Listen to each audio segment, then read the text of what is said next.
Hello दोस्तों, स्वागत है हमारे नए वीडियो में। आज की वीडियो में हम लोग एक रोमांटिक ड्रामा मूवी को एक्सप्लेन करने वाले हैं, जिसे 2014 में रिलीज किया गया था और इस मूवी का नाम है फ्लावर्स इन द एटिक। तो चलिए इस मूवी को शुरू करते हैं। मूवी की शुरुआत में हम लोग एक फैमिली को देखते हैं।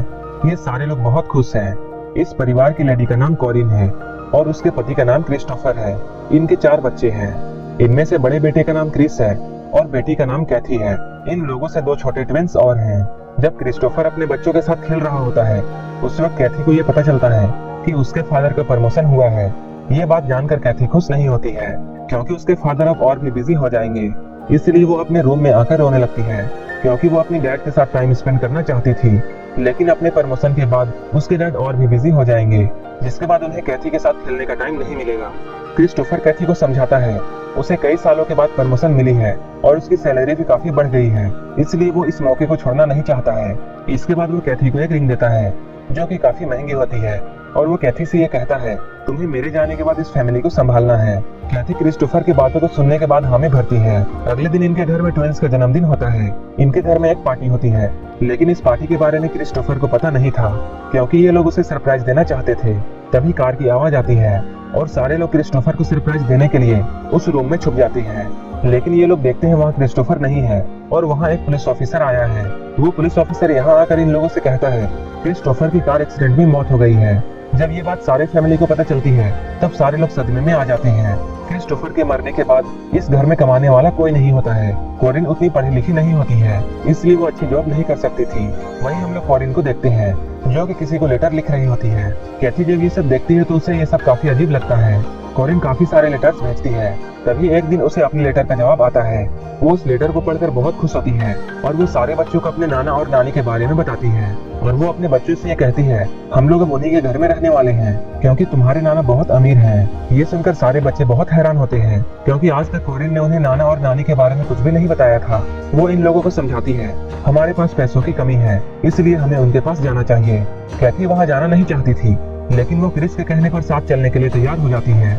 इसके बाद वो लोग वहाँ जाने के लिए ट्रेन लेते हैं। स्टेशन से कुछ ही दूरी पर उन्हें जाना था, इसलिए ये लोग स्टेशन से पैदल ही जाने लगते हैं। इसके बाद ये लोग अपने नाना और नानी के घर पहुँच जाते हैं। घर पर हमें कॉलिन की मॉम, जिसका नाम एरिन है, वो दिखाई देती है। वो इन लोगों को देखकर ज्यादा खुश नहीं होती है। वो इन लोगों से कहती है, तुम लोग यहाँ ज्यादा शोर मत मचाना। इसके बाद वो इन लोगों को एक रूम में लेकर जाती है। उसके बातों से ऐसा लग रहा था जैसे वो कॉरिन के बच्चों को पसंद नहीं करती है।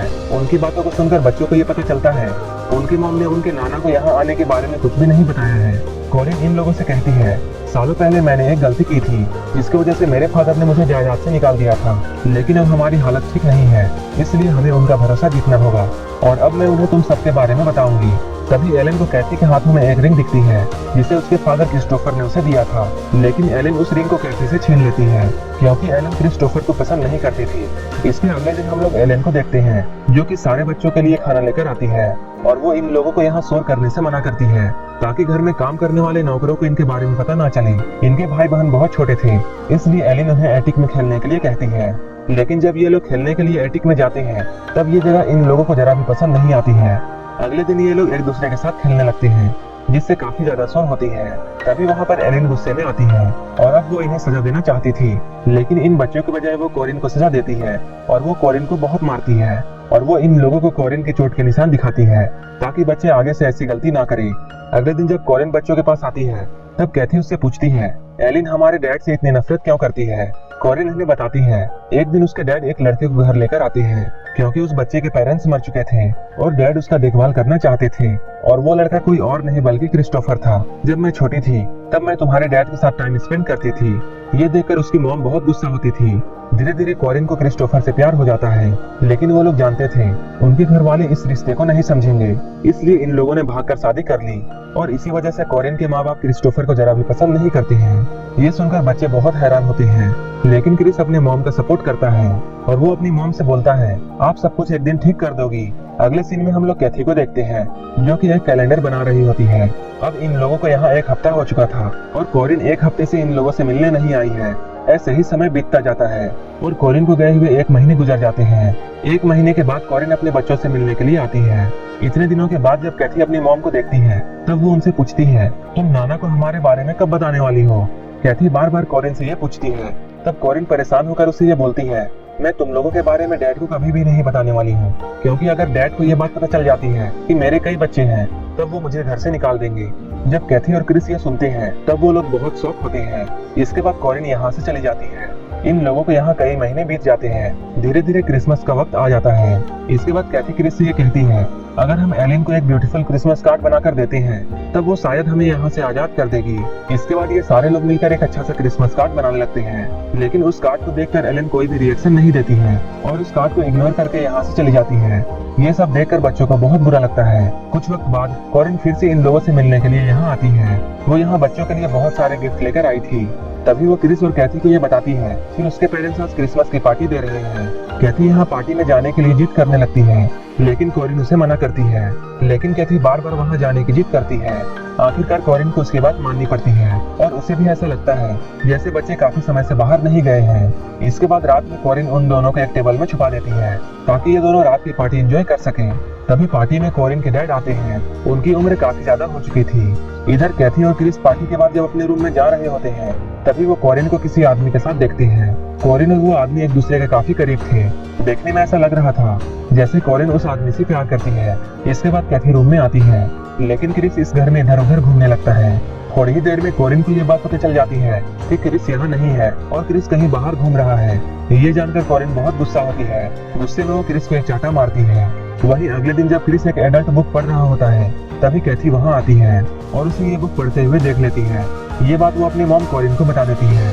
कॉरिन कैथी को समझाती है जैसे जैसे बच्चे बड़े होते हैं उनके बॉडी में फिजिकल और केमिकल चेंजेस आने लगते हैं। इसके बाद कॉरिन कैथी को एक ड्रेस देती है। जब कैथी इस ड्रेस को पहन रही होती है तभी क्रिस वहाँ आता है और वो कैथी की तरफ अट्रैक्ट होने लगता है। लेकिन उसी वक्त एलन भी वहाँ आ जाती है और इन दोनों को एक जगह पर देखकर उसे ऐसा लगता है जैसे इन दोनों के माँ बाप की तरह ही इन दोनों में भी कुछ चल रहा है। इसलिए वो अब कैथी को सजा देना चाहती है और वो कैथी के बालों को काटना चाहती है, लेकिन क्रिस उसे रोकता है। एलन क्रिस से कहती है, अगर तुमने कैथी के बाल नहीं काटे तब वो एक हफ्ते तक इन लोगों को खाना नहीं देगी। लेकिन क्रिस कैथी के बाल नहीं काटता है। इसके बाद वो कई दिनों तक इन लोगों को खाना नहीं देती है। लेकिन एक रात उसे बच्चों पर दया आ जाती है और वो कुछ फल लेकर इन लोगों के पास आती है। जब ये लोग खाना खाकर सो जाते हैं तब वो कैथी के बालों में तार लगा देती है। इसके बाद क्रिस को कैथी के बाल काटने पड़ते हैं। इस दौरान कैथी काफी इमोशनल हो जाती है और ये दोनों एक दूसरे के काफी करीब आ जाते हैं। इसके बाद ये लोग रस्सी के सहारे उसी रात नीचे आते हैं और नीचे आकर वो लोग बहुत एंजॉय करते हैं। यहाँ से नीचे आने के बाद इन लोगों को समझ में आ जाता है कि ये लोग यहाँ से भाग सकते हैं। अगले दिन कॉरिन इन लोगों से मिलने के लिए आती है और वो बच्चों को ये बताती है कि उसने शादी कर ली है। ये जानकर क्रिस को कॉरिन पर बहुत गुस्सा आता है। वो उससे कहता है, हम लोगों की हालत एक साल से बहुत खराब है और तुम बाहर जाकर शादी कर रही हो। लेकिन कॉरिन को इस बात से कोई भी फर्क नहीं पड़ता है। अगले दिन हम लोग एलन को देखते हैं। वो बच्चों के लिए खाने का सामान लेकर आती है। ये देखकर बच्चे बहुत खुश होते हैं। तभी क्रिस एलन के पास जाता है और बहुत ही चालाकी से अपने रूम की चाबी का छाप साबुन पर ले लेता है। अब ये लोग यहाँ से भागना चाहते थे। इसके बाद ये लोग सोचते हैं वो लोग चुपके से घर में जाएंगे और कुछ पैसे चुराएंगे। जब उनके पास काफी सारे पैसे हो जाएंगे तब वो लोग यहाँ से भागने की सोचेंगे। क्रिस अब उस रूम की डुप्लीकेट चाबी बना लेता है। इधर क्रिस और कैथी जब कॉरिन के रूम से पैसे चोरी कर रहे थे तभी ये दोनों एक दूसरे के काफी नजदीक आ जाते हैं और ये दोनों एक दूसरे के साथ इंटीमेट हो जाते हैं। अगले दिन उन जुड़वा बच्चों में से एक बच्चे की तबीयत बहुत खराब हो जाती है। इसके बाद कॉरिन उस बच्चे को हॉस्पिटल लेकर जाती है। कुछ वक्त बाद कॉरिन वापस आकर इन लोगों को बताती है कि उसे फूड पॉइजनिंग हुआ था और जिसके कारण उसकी मौत हो गई और मैंने उसे दफना दिया। कॉरिन दफनाने की बात इन बच्चों से इसलिए कहती है ताकि ये लोग उसे देखने की जिद ना करें। ये सुनने के बाद ये तीनों बच्चे कॉरिन से बहुत नफरत करने लगते हैं। अब क्रिस और कैथी उसी रात को भागने की सोचते हैं। इसके बाद ये लोग एक बार फिर से उस रूम से निकलते हैं और घर में पैसे चुराने के लिए जाते हैं। लेकिन क्रिस को नौकरों से एक बात पता चलती है कि कॉरिन के डैड को मरे हुए 7 महीने हो चुके हैं। लेकिन कॉरिन ने अब तक बच्चों को इसके बारे में नहीं बताया है। ये खबर सुनते ही जब क्रिस अपने रूम में जा रहा होता है तभी वो एलिन को देखता है। जब वो यहाँ से वापस जाने लगता है तब एलिन भी उसे देख लेती है। जब क्रिस रूम में आता है तब वो देखता है इन लोगों का पालतू चूहा उस खाने को खाकर मर गया है जिस खाने को एलिन लेकर आई थी। ये देखकर ये लोग समझ जाते हैं कि एलिन उनके खाने में रोज थोड़ा थोड़ा जहर देती थी ताकि वो इन बच्चों को मार दे और इनके भाई की भी जान उसी खाने को खाकर गई है। ये लोग आपस में बातें कर ही रहे होते हैं तभी एलिन वहाँ आ जाती है और वो क्रिस से चाबी मांगने लगती है। लेकिन क्रिस एलिन को वो चाबी नहीं देता है और वो कैथी को एटिक में जाने के लिए कहता है। एलन भी इन लोगों के पीछे आने लगती है। तभी क्रिस एटिक का दरवाजा बंद कर देता है और सारे लाइट्स को ऑफ कर देता है, क्योंकि वो ये बात जानता था कि एलन को अंधेरे से बहुत डर लगता है। इसका फायदा उठाते हुए वो सारे लोग एटिक की तरफ जाने लगते हैं। तभी एलन डर से इन लोगों को बताती है कि उस खाने में जहर डालने का आइडिया मेरा नहीं था, बल्कि ये आइडिया तुम्हारी माँ कोरिन का था। यह सुनकर कैथी और क्रिस को बहुत बुरा लगता है, क्योंकि वो अपनी माँ से पहले ही बहुत नफरत करते थे, इसलिए उन्हें अब इस बात से कोई भी फर्क नहीं पड़ता है। धीरे धीरे करके ये लोग नीचे उतर जाते हैं। तभी एक आदमी इन लोगों की तरफ गन पॉइंट कर देता है और इन लोगों को पकड़ लेता है। लेकिन जब कैथी उस आदमी को सच्चाई बताती है कि वो लोग कोरिन के बच्चे हैं और कोरिन उनकी माँ है, तब वो आदमी सब कुछ समझ जाता है और इन लोगों को यहाँ से जाने देता है और ये मूवी यहीं पर खत्म हो जाती है। अगर आपको ये मूवी अच्छी लगी हो तो एक लाइक जरूर कर देना और ऐसे ही मूवीज के लिए मेरे चैनल को जरूर सब्सक्राइब कर लेना। तो मिलते हैं हमारे नेक्स्ट वीडियो में।